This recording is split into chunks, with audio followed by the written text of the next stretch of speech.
Mesdames et messieurs, bienvenue sur Afro Info 243 sur le grand dossier d'actualité.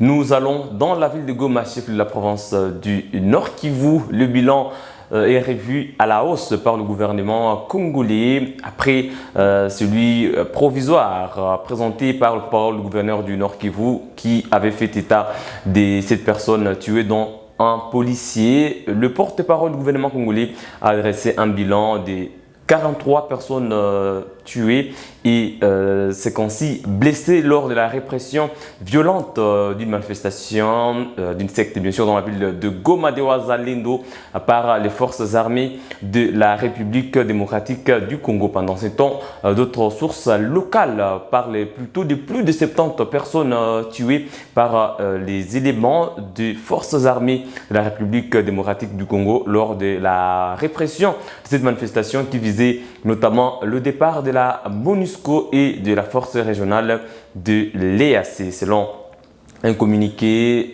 publié par le porte-parole du gouvernement congolais, une délégation du gouvernement va être dépêchée incessamment dans la ville de Goma pour faire le point général de la situation. Pendant ce temps, déjà, la justice militaire va se charger de ce dossier à l'auditorat militaire de Goma pour que les responsabilités soient partagées. Ceux qui ont été arrêtés, donc des civils manifestants, seront aussi jugés dans des audiences publiques. Il faut noter que c'est plus de 150 personnes qui ont été arrêtées lors de ces manifestations.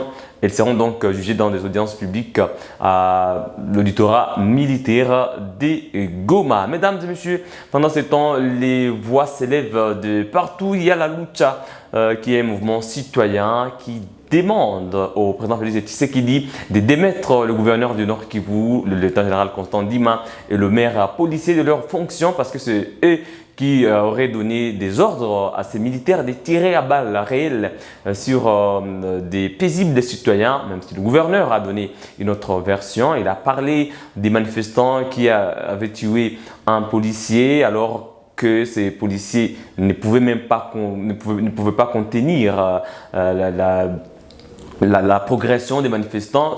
C'est pour cela que les éléments des FARDC sont intervenus pour maîtriser la colère de cette foule. Malheureusement, ce n'est pas ce qui est raconté sur le terrain, sur place, ce qui est vraiment déplorable. Et les populations en colère sont en train de demander aux forces armées de la République démocratique du Congo de reprendre le contrôle des localités aujourd'hui occupées par le 1-23 parce que la menace du 1-23 guette toujours la ville de Goma. Des affrontements se passent à des dizaines de kilomètres de Saké. Pendant ces temps, il y a des affrontements qui sont signalés ça et là les semaines passées entre des résistants patriotes et Wazalendo, des combattants maintenant différents de ces Wazalendo de la secte religieuse qui ont manifesté le 30 et le 1-23. Donc des localités restent toujours sous contrôle du 1-23. Parmi les déclarations, celle du PPRD qui a demandé également aux forces armées de la République démocratique du Congo de faire une démonstration des forces en allant récupérer ces localités sous contrôle du 1-23 plutôt que de tirer sur des civils à balles réelles, de tuer des enfants parmi les victimes innocentes, des enfants, des femmes qui ont été en tout cas sauvagement tués. On ne veut pas revenir sur ces images parce que ce sont des images très très choquantes. Même si on aurait réprimé une manifestation, on ne serait pas de cette façon-là. La MONUSCO aussi a regretté qu'une manifestation qui avait été interdite puisse causer assez de morts parmi des civils. Et puis ce sont des éléments de l'ordre et de sécurité qui mènent de tels actes. En tout cas, les responsabilités doivent être partagées et conséquemment sont en train de déclarer beaucoup d'organisations de défense des droits humains, des mouvements citoyens, des personnalités politiques, en tout cas unanimement, toute l'opinion congolaise est en train de condamner cette forte répression et violente de cette manifestation parce que les manifestants n'étaient pas armés, ça il faut le signaler, et dans un état de droit, on ne devrait pas en tout cas encourager de tels actes. Il faut que la justice militaire puisse s'y mettre et que les responsables de ces actes soient en tout cas sanctionnés, parce que toutes les déclarations sont en train de demander des sanctions contre les responsables de ces actes ignobles en date du 30 août 2023 dans la ville de Goma. Voilà donc, mesdames et messieurs, même si le bilan maintenant officiel est de 43 personnes tuées, sur place, au quartier Noche, on est en train de parler de plus de 70 personnes tuées. Ce sont des familles qui comptent leurs morts, qui sont en train de pleurer leurs morts. Donc, nous sommes obligés aussi d'évoquer ce bilan, parce qu'hier, on a parlé de 7 morts, pendant que déjà des mouvements citoyens et des chaînes de télévision internationales françaises parlaient de plus de 40 morts. Voilà. Quelques heures après, c'est le gouvernement qui est venu parler de 43 morts. Donc, le bilan pourrait encore s'alourdir, mesdames et messieurs, parce qu'il y a plusieurs blessés aussi et on ne sait pas leur sort. Tout ce qu'on leur souhaite, c'est de se rétablir, parce que, en tout cas, la ville de Goma ne méritait pas cela. Une ville qui vit déjà sous des traumatismes, de la menace du M23 qui est dans le Nyiragongo, dans le Rutshuru, dans le Masisi, et c'est inacceptable tout ce qui s'est passé dans la ville de Goma. Nous estimons que la justice va faire son travail pour que, en tout cas, les responsabilités soient partagées et que, même si on parle d'une maîtrise des manifestants, je ne vois pas en quoi est-ce qu'il y avait une grande menace en face des forces armées de la RDC ou de la police. Pourquoi pas ne pas protéger ces manifestants? Le gouverneur a parlé d'une situation qui devrait dégénérer, que ces manifestants allaient s'attaquer à la MONUSCO, à tous les Blancs, à toutes les ONG. Est-ce qu'ils avaient autant de force pour cela? En tout cas, nous en saurons plus.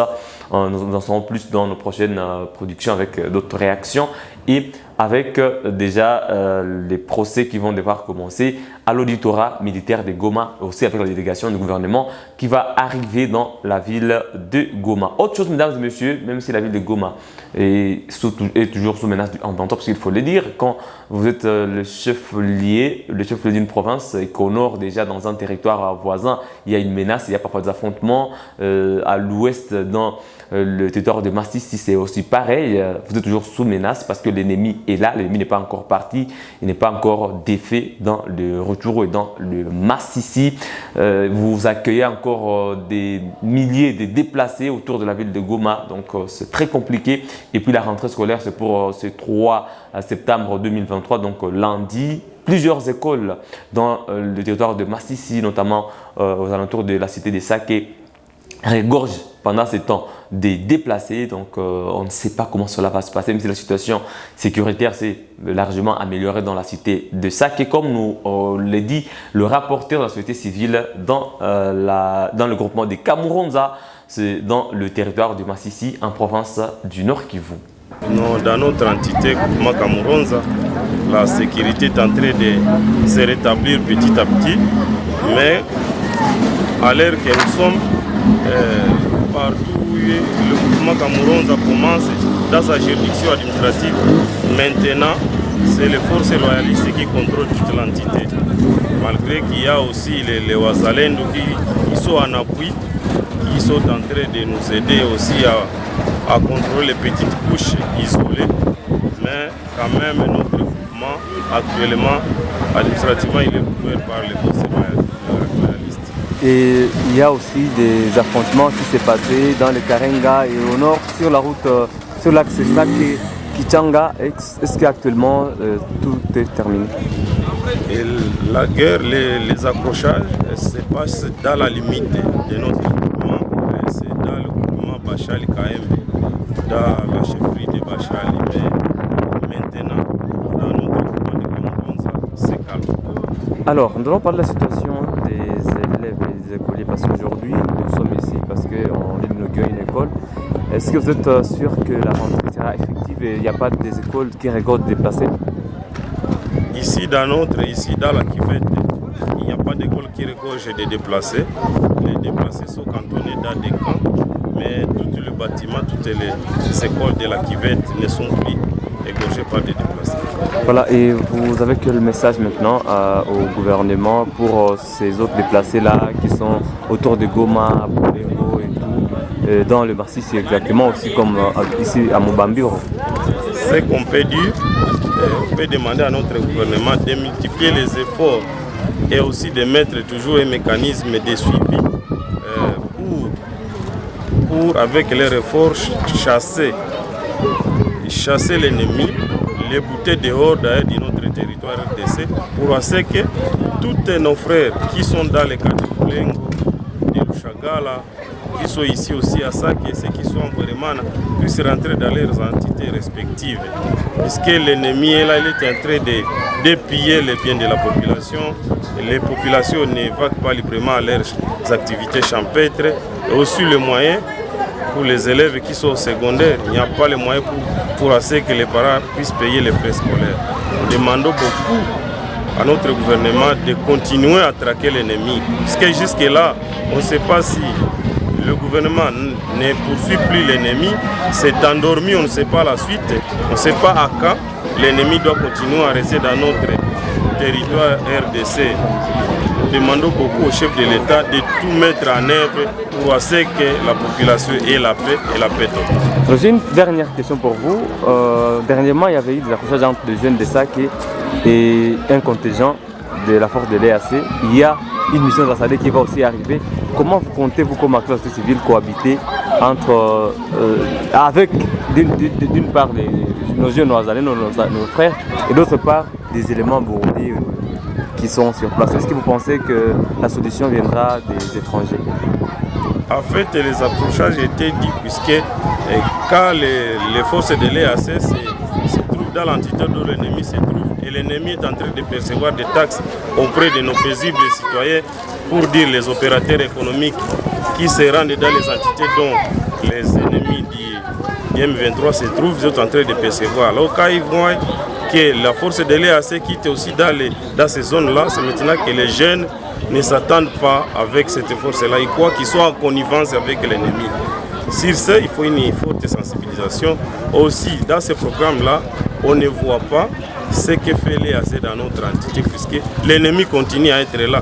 Puisque, par exemple, ils nous ont dit qu'ils sont à Sake, ils sont à Kiloliro, ils sont à Kichanga, mais actuellement, à Burungu, on érige une barrière là. Pendant la journée, ils utilisent des instruments tels qu'un fouet, mais ils sont en train de percevoir pour un camion Fuso de 6 goujots, ils sont en train de percevoir 220 000 francs, pour un camion Fuso de 8 goujots 320 et pour un camion d'Iru 520 $. Nous en avons les preuves, les taxes de perception qui sont en train de remettre aux paisibles citoyens sont là. Vous voyez, la jeunesse, telle qu'ils voient avec toutes ces preuves, ils ne sont pas bons, ils ne voient pas, ils ne reçoivent pas ça bien, parce que aussi les denrées alimentaires au marché, ça a augmenté suite à cette taxation qui est illicite, qui est illégale, qui est en train de se faire auprès aussi des yeux de ces forces de l'EAC ceux qui sont venus dire qu'ils sont venus nous protéger et nous appuyer. C'est aussi de la SADC maintenant, vous pensez? La SADC qui va venir jusque là, on ne connaît pas l'agenda ils vont venir avec quel agenda. S'ils viennent encore comme des observateurs, il y aura toujours des accrochages.